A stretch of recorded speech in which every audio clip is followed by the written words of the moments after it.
ಹೊಸ ಟ್ರ್ಯಾಕ್ಟರ್ ಖರೀದಿ ಮಾಡ್ತಿದ್ದೀರಾ? ಹಾಗಾದರೆ ನೀವು ಟ್ರ್ಯಾಕ್ಟರ್ ಖರೀದಿಸೋ ಮುನ್ನ ಈ ವಿಡಿಯೋನ ತಪ್ಪದೇ ನೋಡಲೇಬೇಕು. ಟ್ರ್ಯಾಕ್ಟರ್ ಖರೀದಿಸಲು ನೀವು ಏನೆಲ್ಲ ವಿಷಯವನ್ನು ತಿಳ್ಕೋಬೇಕು ನೋಡಿ. ವಿಡಿಯೋನ ಸ್ಟಾರ್ಟ್ ಮಾಡೋಕ್ಕಿಂತ ಮುಂಚೆ ಚಾನಲನ್ನು ಸಬ್ಸ್ಕ್ರೈಬ್ ಮಾಡ್ಕೊಳ್ಳಿ.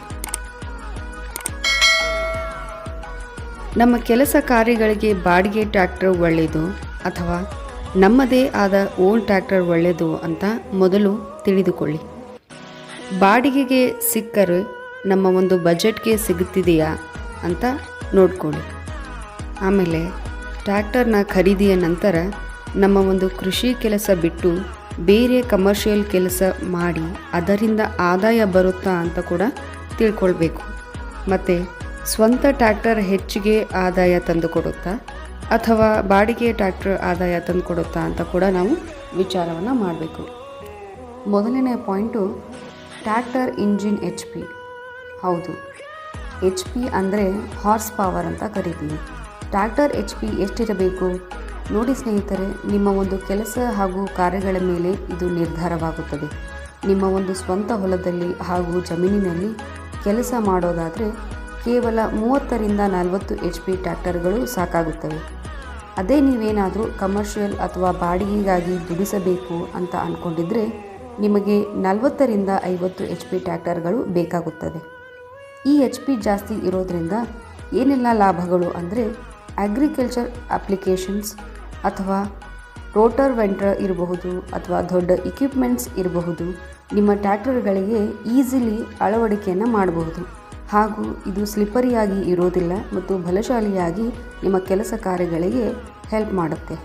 ಎರಡನೇದಾಗಿ 2 ವೀಲರ್ ಡ್ರೈವ್ ತೊಗೋಬೇಕಾ ಅಥವಾ 4 ವೀಲರ್ ಡ್ರೈವ್ ತೊಗೋಬೇಕಾ ಅಂತ. ಸೊ ಎಲ್ಲ ರೈತರ ಬೆಸ್ಟ್ ಚಾಯ್ಸ್ ಅಂದರೆ 4 ವೀಲರ್ ಡ್ರೈವ್ ಟ್ರ್ಯಾಕ್ಟರ್ಗಳೇ. ಯಾಕಂದರೆ ಸ್ಪೀಡನ್ನು ಕಂಟ್ರೋಲ್ ಮಾಡಬಹುದು, ಸ್ಕಿಡ್ ಆಗೋದಿಲ್ಲ, ಆಮೇಲೆ ಟೈರ್ಗಳು ದಪ್ಪವಾಗಿರೋದ್ರಿಂದ ಲೋಡನ್ನು ಕೂಡ ಇದು ಸುಲಭವಾಗಿ ಕಂಟ್ರೋಲ್ ಮಾಡುತ್ತೆ. ಮೂರನೇದಾಗಿ ಟ್ರ್ಯಾಕ್ಟರ್ಗಳ ಬ್ರ್ಯಾಂಡ್ ಮತ್ತು ಟೆಸ್ಟ್ ಡ್ರೈವ್ ಫೆಸಿಲಿಟಿ. ಹೌದು, ಯಾವುದೇ ಕಾರಣಕ್ಕೂ ಟ್ರ್ಯಾಕ್ಟರ್ಗಳನ್ನು ಡ್ರೈವ್ ಮಾಡದೆ ಖರೀದಿ ಮಾಡಲೇಬೇಡಿ.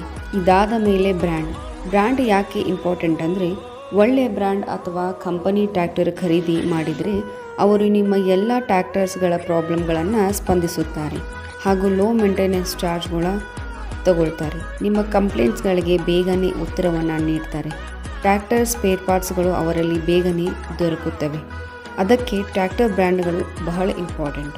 ಟೆಸ್ಟ್ ಡ್ರೈವ್ ಮಾಡುವಾಗ ಟ್ರ್ಯಾಕ್ಟರ್ ಈಸಿಯಾಗಿ ಹತ್ಕೋಬೋದಾ ಮತ್ತು ಇಳಿಬೋದಾ ಅಂತ ನೋಡಬೇಕು. ಅದರ ಜೊತೆಗೆ ಕೂಡ ಸೀಟ್ ಕಂಫರ್ಟೇಬಲ್ ಬಹಳ ಇಂಪಾರ್ಟೆಂಟು. ಯಾಕಂದರೆ ರೈತರು ತುಂಬ ಹೊತ್ತು ಟ್ರ್ಯಾಕ್ಟರ್ ಯೂಸ್ ಮಾಡಿ ಕೆಲಸವನ್ನು ಮಾಡ್ತಿರ್ತಾರೆ.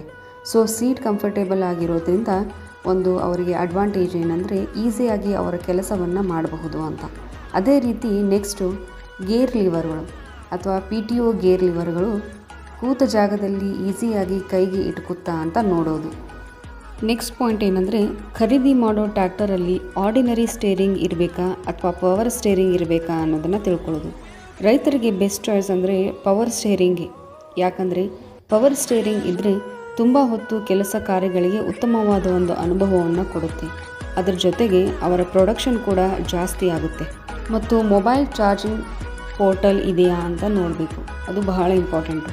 ಟ್ರ್ಯಾಕ್ಟರ್ ವಾರಂಟಿ ರಿಸಿಪ್ಟ್ ತುಂಬ ಇಂಪಾರ್ಟೆಂಟ್ ಆಗಿದೆ. ಇದರ ವಾರಂಟಿ ಎಷ್ಟಿದೆ ಹಾಗೂ ಏನಾದರೂ ಪ್ರಾಬ್ಲಮ್ ಬಂದರೆ ಇಮಿಡಿಯೇಟ್ ಆಗಿ ಅದನ್ನು ಸಾಲ್ವ್ ಮಾಡ್ತಾರೋ ಇಲ್ವೋ ಅನ್ನೋದನ್ನು ತಿಳ್ಕೊಳ್ಳಿ. ನೀವು ಸೇಲ್ಸ್ಮನ್ ಕೇಳಿದರೆ ಅವರ ಎಲ್ಲ ಒಂದು ಡೀಟೇಲ್ಸನ್ನು ಅವರು ನಿಮಗೆ ಕೊಡ್ತಾರೆ.